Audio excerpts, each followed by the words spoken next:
जैसे समुद्र में लहर आती है और फिर लौटकर वहीं वापस जाती है। लहर क्या है? वो समुद्र का जल ही है। इसी प्रकार ब्रह्मांड से मनुष्य आता है, कुछ समय यहाँ रहता है, उसी में विलीन हो जाता है। जब आप वेदांत या कुछ भी पढ़ते जानने के लिए, खोज के लिए, तो उसका एक वैज्ञानिक स्तर कारण होता है, पर सत्य उस सब में से चमकता ही है। जितना आप प्रश्न करेंगे उतना वो और उजला होकर सामने आएगा, जैसे सोना आग में पड़कर तपता है। बस वेदांत और शारीरिक विज्ञान में अंतर ये है कि उसमें गणित की आवश्यकता होती है, वेदांत में नहीं।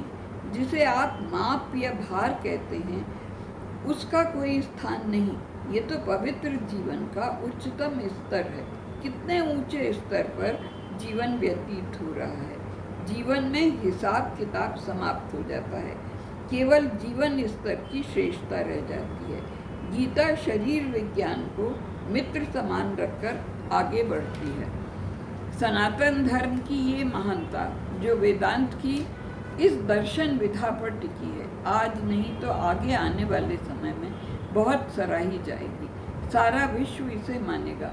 वेदांत गहन विचार का धर्म बनेगा। यदि आपको आश्चर्य लग रहा है तो पुराने भारतीय मनुष्यों को देखिए, मनीषियों को देखिए। वो आत्मा के बारे में अधिक जानते थे, ग्रीक या मध्यकालीन लोगों के मुकाबले। गीता 13वें अध्याय में कहती है, क्षेत्र व क्षेत्र जन। क्षेत्र को जानने वाला सारा संसार ऊर्जा का क्षेत्र है, जिसे एक जानकर व्यक्ति खोजता रहता है। उपनिषदों ने कहा, आत्मा ही ब्रह्मांड है। आपके भीतर आत्मा है, वही ब्रह्मांड की आत्मा है। आज नस नाड़ियों का ज्ञान खोज कल हमें ये जरूर बतलाएगी कि चेतन ही महान है। श्री कृष्ण 7वें अध्याय के 7वें श्लोक में कहते हैं, जैसे धागे में मोती पिरोए होते हैं, ऐसे ही मैं हर स्थान पर हूँ। हे धनंजय, अर्जुन, मुझसे ऊंचा और कुछ नहीं है। जैसे तुम मोती देखते हो, धागे को नहीं, वो धागा मैं हूँ, अंतर्यामी हर वस्तु का हृदय। हम सब बाहर से अलग अलग हैं, पर आंतरिक रूप से एक। भारतीय इतिहास में ये सब बहुत पहले से मिलता है। ये अद्वैतिक दृष्टिकोण भारत में बहुत प्राचीन काल से है। इसी कारण भारत में दया भाव, सहनशीलता, विचारों का सम्मान आदि शिक्षा दी जाती रही है। आज सारा विश्व उसी मानव एकता को खोज रहा है, जिसमें हम सब एक हैं। केवल आंतरिक आत्मा है जो हर कार्य को ठीक से निर्धारित करती है, समन्वय जोड़ती है। परमात्मा एक कवि है।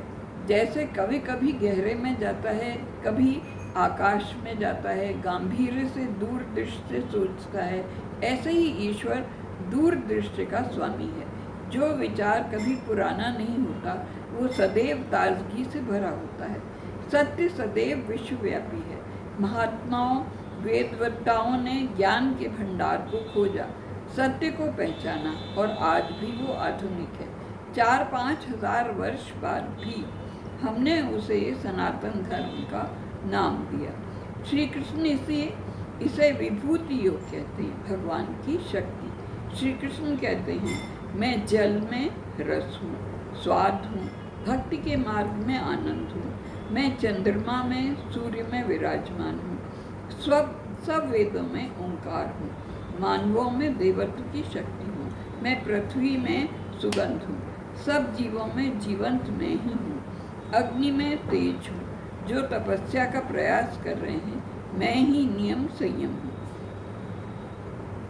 हे पार्थ, मुझे सर्व जीवों का बीज समझो। मैं बुद्धिमानों में बुद्धि का प्रवक्ता हूँ, वीरों में वीरता का गुणदाता हूँ। सारे ब्रह्मांड में मेरी झलक मिलती है। काम वासना मनुष्य व पशु दोनों में होती है। जितनी धार्मिक पुस्तकें हैं उसमें इसका विरोध है, पर गीता ने इसे उच्च स्थान दिया है। मैं ऐसे काम को महत्व देता हूँ जिससे दूसरों को हानि न हो। काम हो पर संयमित, और धर्म पूर्ण हो तो आदर योग्य है। श्री कृष्ण कहते हैं, रजस तमस सत्व मैं ही हूँ।